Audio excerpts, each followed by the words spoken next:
اس کو ٹریک کر کے اپنی جگہ پر پہنچتے ہیں. اور ان میں یہ طاقت بھی ہوتی ہے کہ یہ اپنے سٹیپس گن لیتے ہیں کہ کس طریقے سے کتنے قدم چل کے پہنچے تھے, اتنے قدم چل کے واپس اپنے گھر آ جائیں گے. سو برڈز کی سیلیسٹیل نیویگیشن ہوتی ہے, جو پرندے ہوتے ہیں آسمان پر چاند, سورج, ستاروں کی مدد سے اپنا راستہ تلاش کرتے ہیں. اور حال ہی میں سائنسدانوں نے دریافت کیا کہ مونک بٹرفلائز, یہ خاص قسم کی تتلیاں ہیں جو 2000 میل کا سفر طے کر کے کینیڈا اور میکسیکو کے درمیان سورج کی مدد سے سفر طے کرتی ہیں. ان کے پاس خصوصی اینٹیناز ہوتے ہیں اور ان اینٹینا کے ساتھ ان کی آنکھوں میں خصوصی نیورونز ہوتے ہیں. ان دونوں کی مدد سے یہ 2 مہینے کا یہ لمبا سفر طے کرتی ہیں. سائنسدان اس پر مسلسل ریسرچ کرتے آ رہے ہیں کہ we have copied the beautiful and amazing world. اور اسی طرح ایک پجن, ایک کبوتر, یہ بھی اپنی جگہ ڈھونڈ لیتا ہے. اس طرح انسان مزید ٹیکنالوجی سے اپنا مقام ڈھونڈ سکے گا, یعنی ان پودوں کو ممک کرتے ہوئے ڈھونڈ سکے گا. اور یہ بھی یاد رکھیے کہ یہ بہت سے پرندے اور کیڑے آپس میں مل کر بھی ایک دوسرے کو رستے کی نیویگیشن سمجھاتے ہیں. How do animals find their way over apparently trackless country, through pathless forest, across empty desert, over and under featureless seas? They do so, of course, without any visible compass and chart.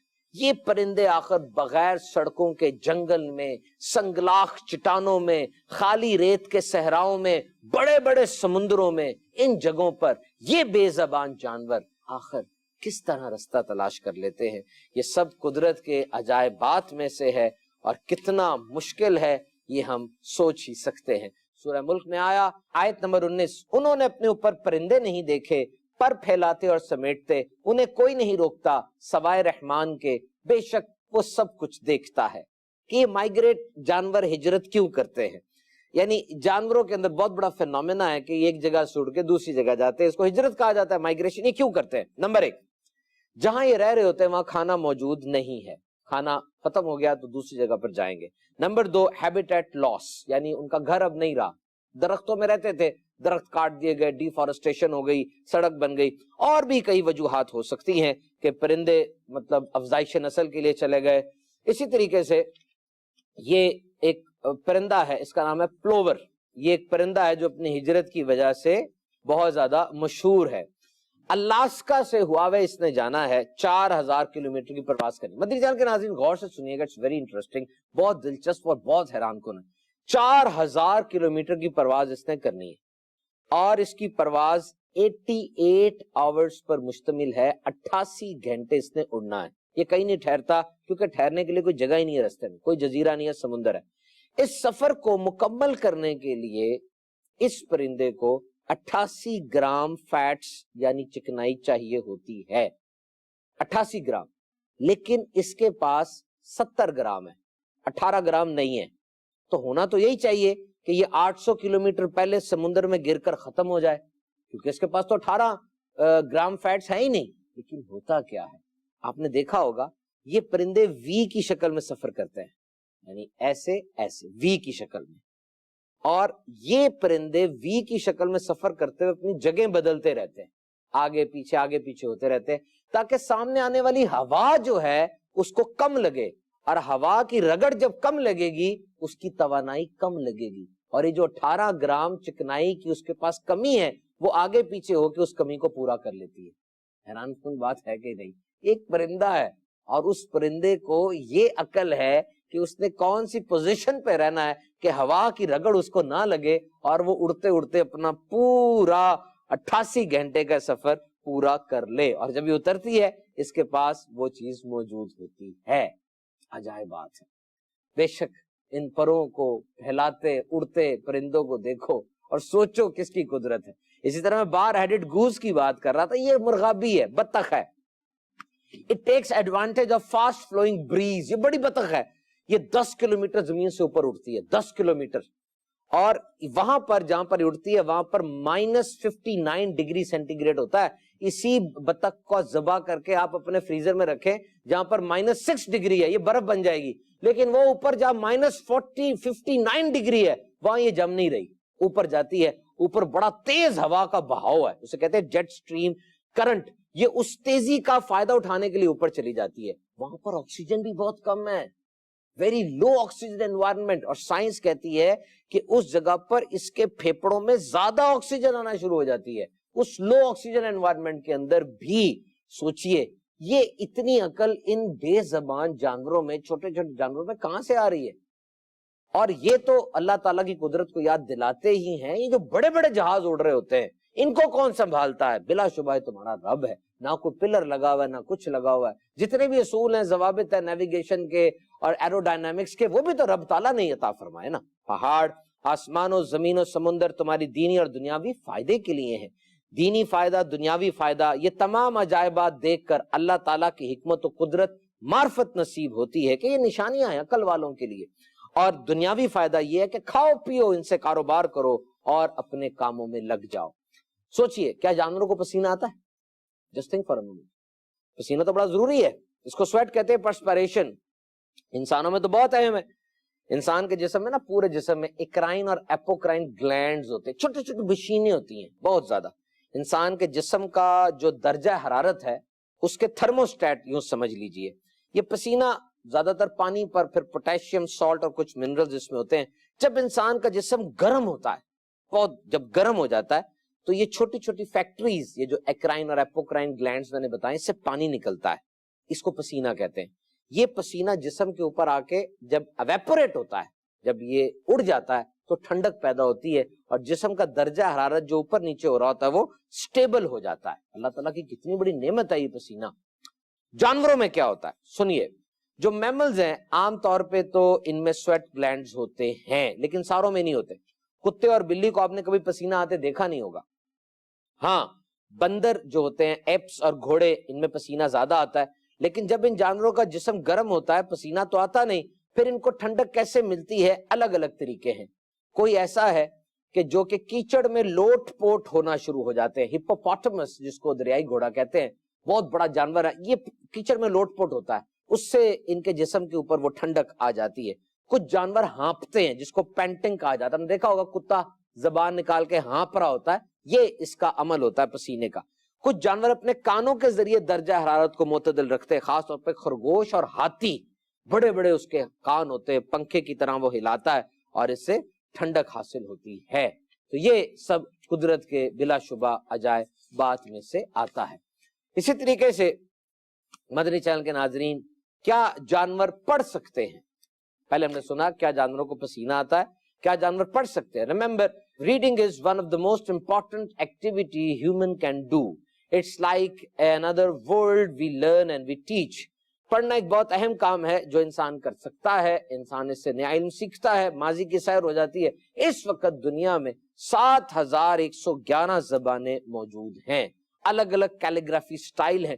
انسان پیدا ہوتے ساتھ ہی پڑھنا تو نہیں شروع کرتا. We are not born to read, we are born to see, we are born to smell, we are born to taste, we are born to touch, we are born to hear. ہم سنتے ساتھ ہی دیکھتے ہیں, سونگتے ہیں, چکھتے ہیں, سنتے ہیں, چھوتے ہیں, پڑھتے تو نہیں ہیں.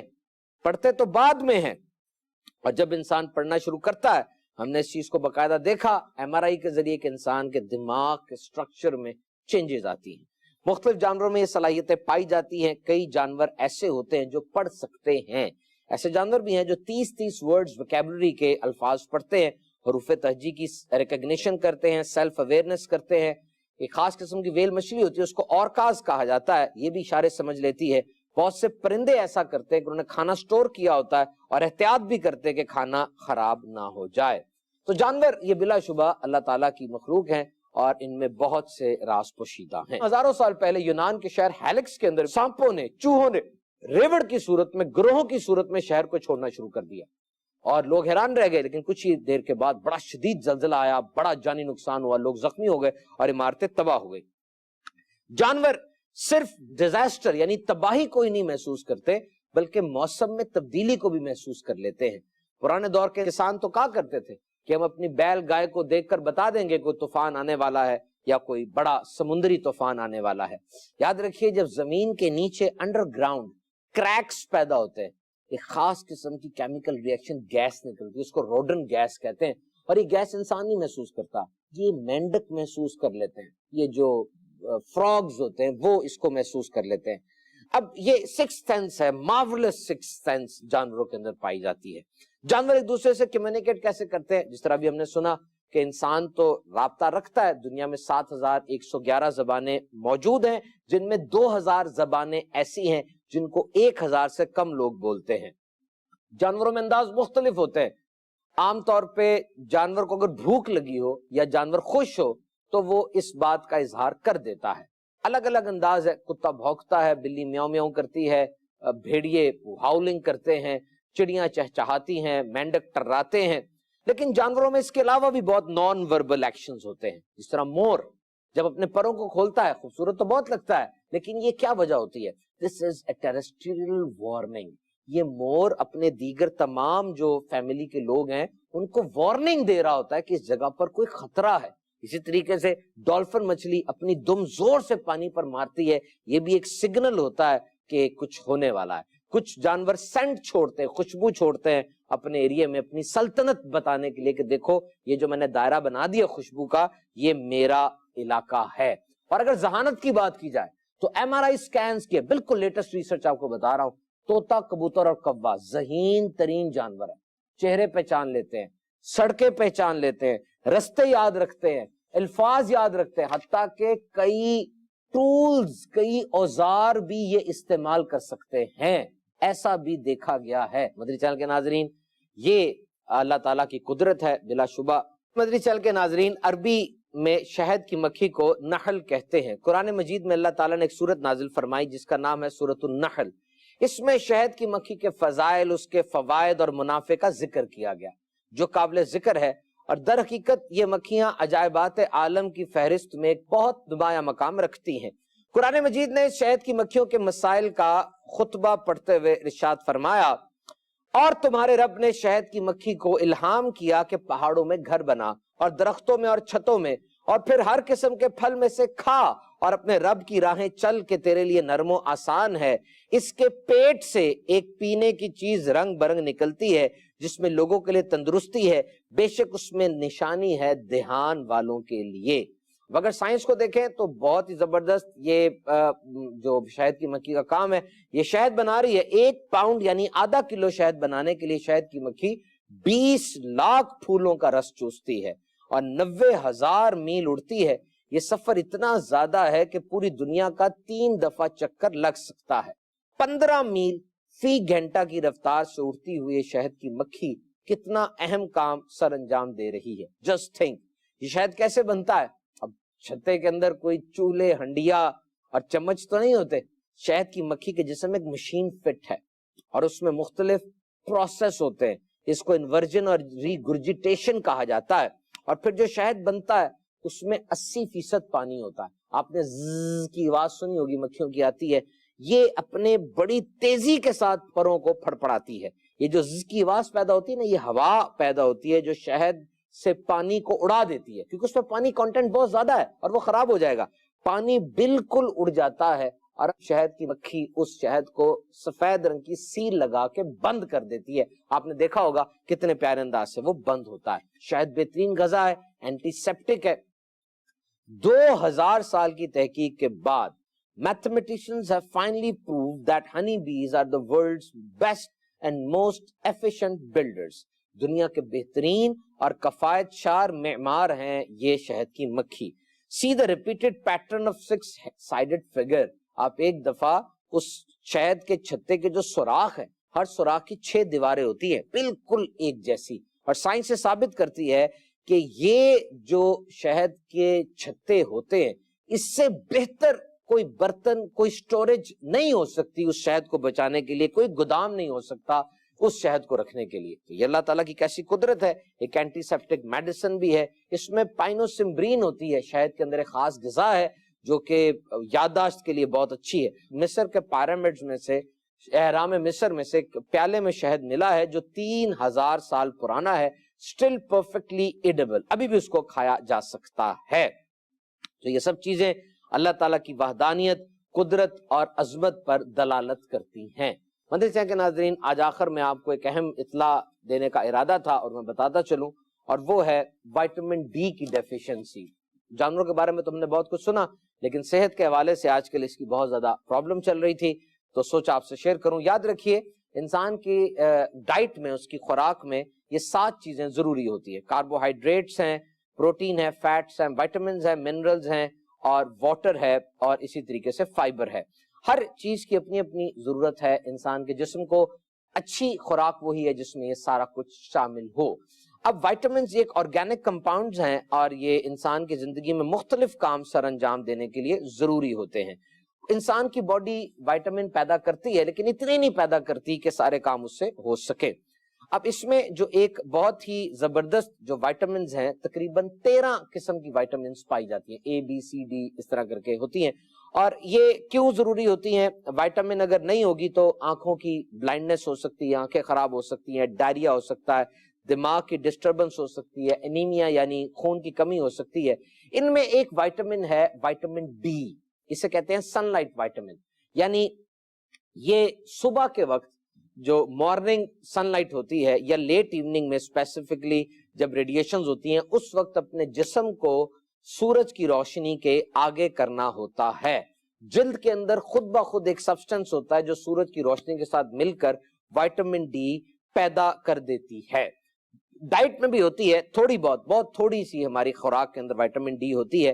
اصل میں یہ سورج کی روشنی سے ہی ملتی ہے۔ جسم کا کوئی بھی حصہ سورج میں ہو، ماتھا ہو، ہاتھ ہو، جس وقت وہ سورج کی روشنی جسم پر پڑے گی، وائٹامن ڈی پیدا ہو جائے گی۔